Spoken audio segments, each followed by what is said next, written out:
마음으로 신앙 고백하심으로 아침 예배를 시작합니다. 나는 전능하신 아버지 하나님, 천지의 창조주를 믿습니다. 나는 그의 유일하신 아들, 우리 주 예수 그리스도를 믿습니다. 그는 성령으로 잉태되어 동정녀 마리아에게서 나시고 본디오 빌라도에게 고난을 받아 십자가에 못 박혀 죽으시고 장사된 지 사흘 만에 죽은 자 가운데서 다시 살아나셨으며 하늘에 오르시어 전능하신 아버지 하나님 우편에 앉아 계시다가 거기로부터 살아있는 자와 죽은 자를 심판하러 오십니다. 나는 성령을 믿으며 거룩한 공교회와 성도의 교제와 죄를 용서받는 것과 몸의 부활과 영생을 믿습니다. 아멘.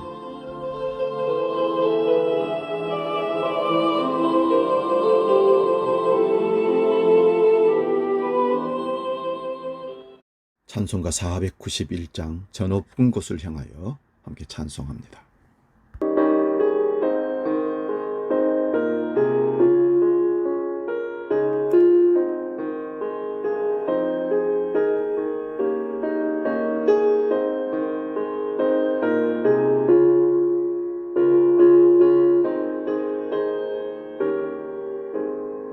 저 높은 곳을 향하여 날마다 나아갑니다. 내 뜻과 정성 모아서 날마다 기도합니다. 내 주여 내 맘 붙드사 그곳에 있게 하소서. 그곳은 빛과 사랑이 언제나 넘치옵니다. 외로움과 죄가 있는 곳 나 비록 여기서라도 빛나고 높은 저곳을 날마다 바라봅니다.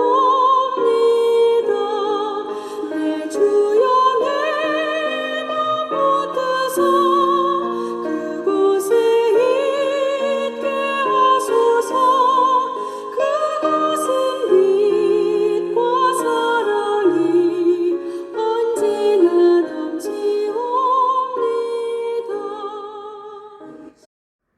오늘 우리에게 주시는 하나님 말씀은 신약성경 로마서 7장 19절에서 25절까지 말씀 봅니다. 신약성경 248면에 있습니다. 로마서 7장 19절에서 25절 말씀 봉독할 때에 살아계신 주님의 음성을 들을 수 있기 바랍니다. 봉독합니다.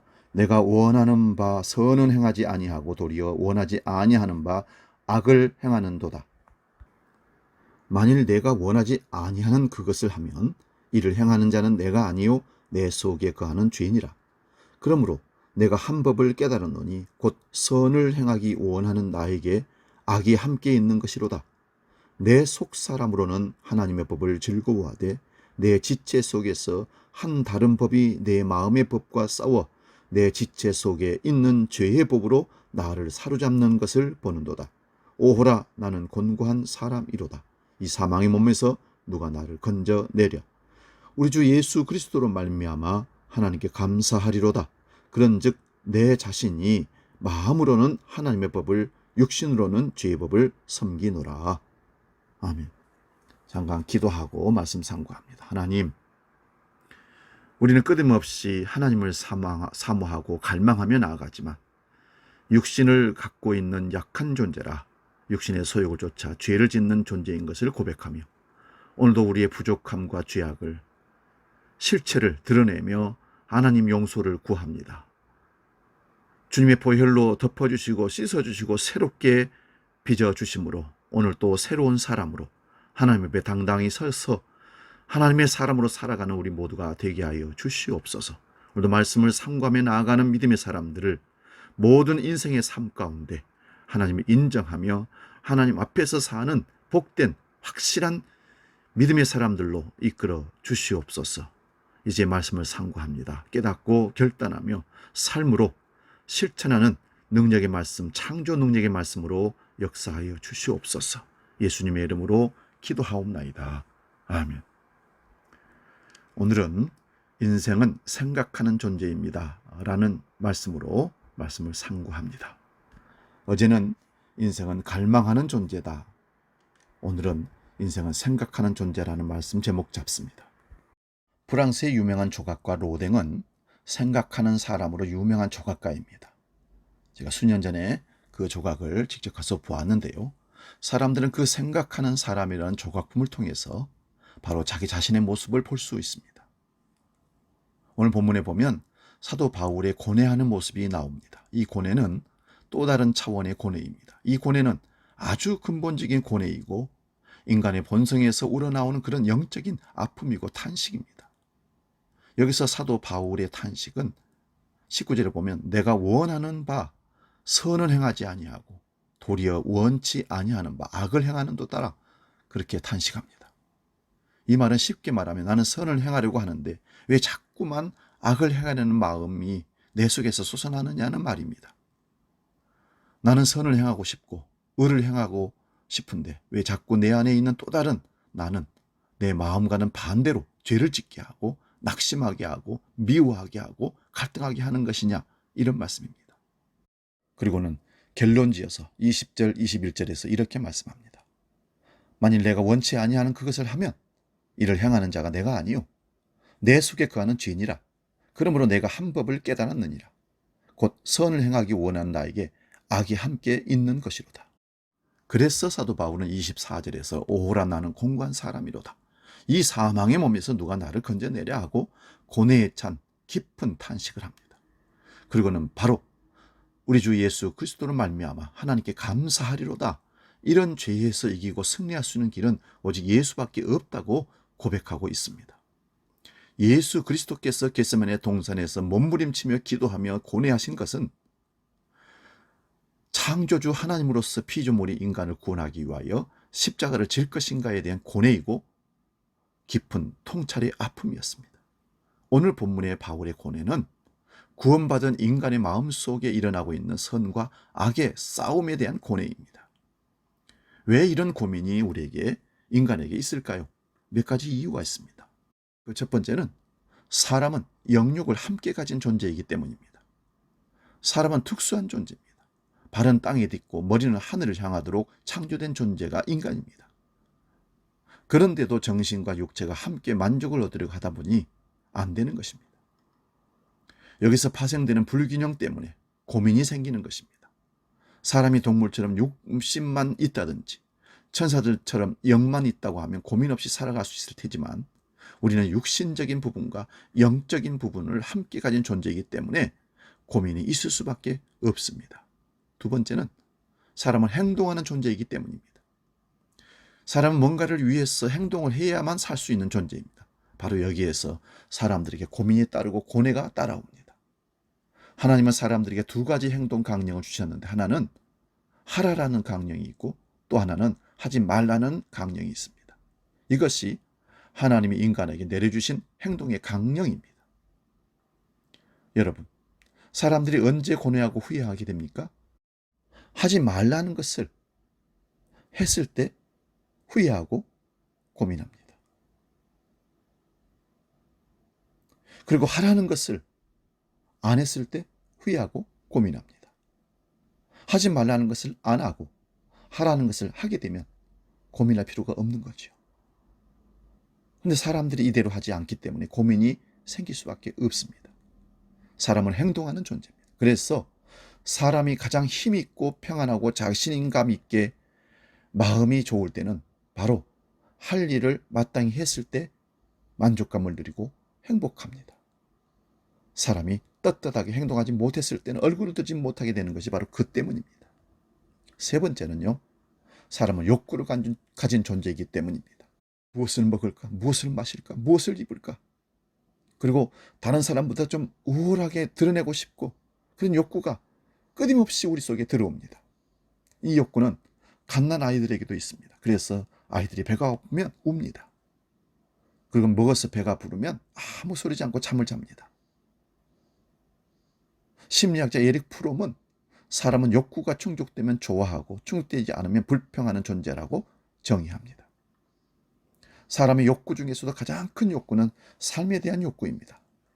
사형을 집행하기 위해서 사형장으로 가는 사형수들도 가는 길에 흙탕물이 있으면 발에 물을 묻히지 않으려고 비켜간다고 합니다.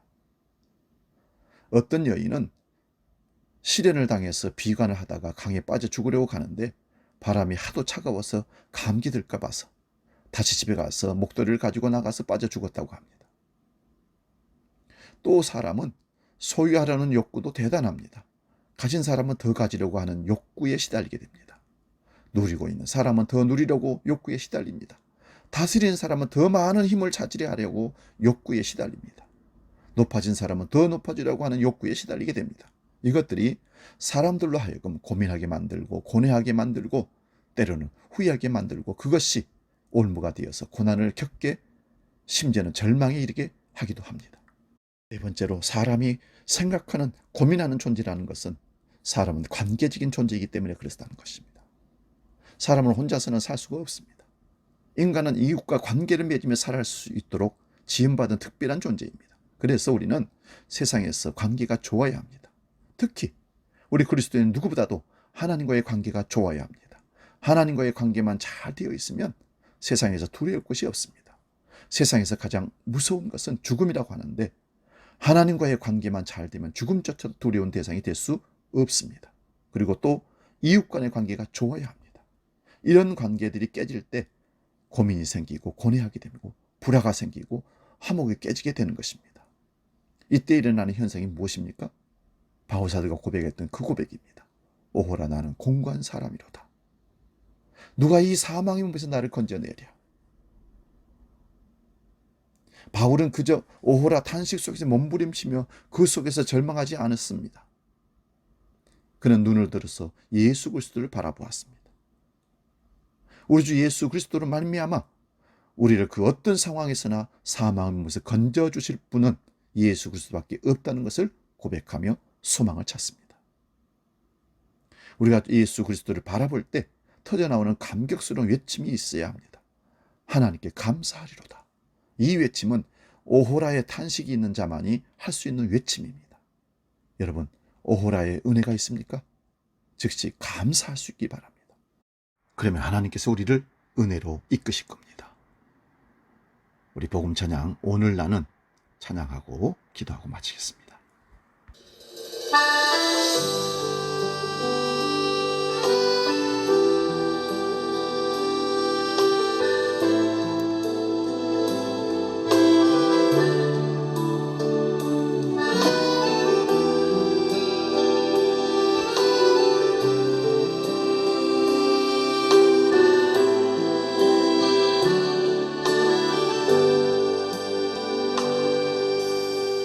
내가 먼저 손 내밀지 못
기도하겠습니다.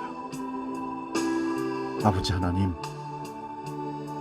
둘 사이에서 항상 방황하고 갈등하는 생각에 고뇌에 빠지는 삶을 살 수밖에 없는 우리, 바울사도가 고백했처럼 오호라 나는 공고한 사람이로다 고백이 우리에게 있습니까? 있다면 하나님의 은혜를 갈구하는 찬스입니다. 하나님 앞에 손을 내밀게 하시고 하나님의 은혜를 덧입어 사망의 몸에서 생명의 몸으로, 그래서 그리스도 예수와 함께 영원한 영생을 누리며 살아가는 복된 삶을 우리에게 허락하여 주옵소서.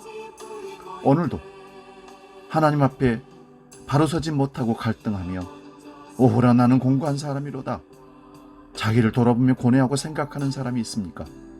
만나 주시옵소서. 마음을 열어주시고 그에게 성령의 충만함을 더하셔서 성령의 생명의 법이 사망의 법에서, 죄의 사망의 법에서 나를 살린다는 사실을 고백하며 나올 수 있도록 은혜 위에 은혜를 더하여 주시옵소서. 이제는 우리 주 예수 그리스도의 은혜와 아버지의 크신 사랑과 성령님의 감동, 교제, 역사 충만케 하심이 우리 모든 믿음의 식구들 머리 위에 영원히 함께 계시기를 간절히 축원하옵나이다. 아멘.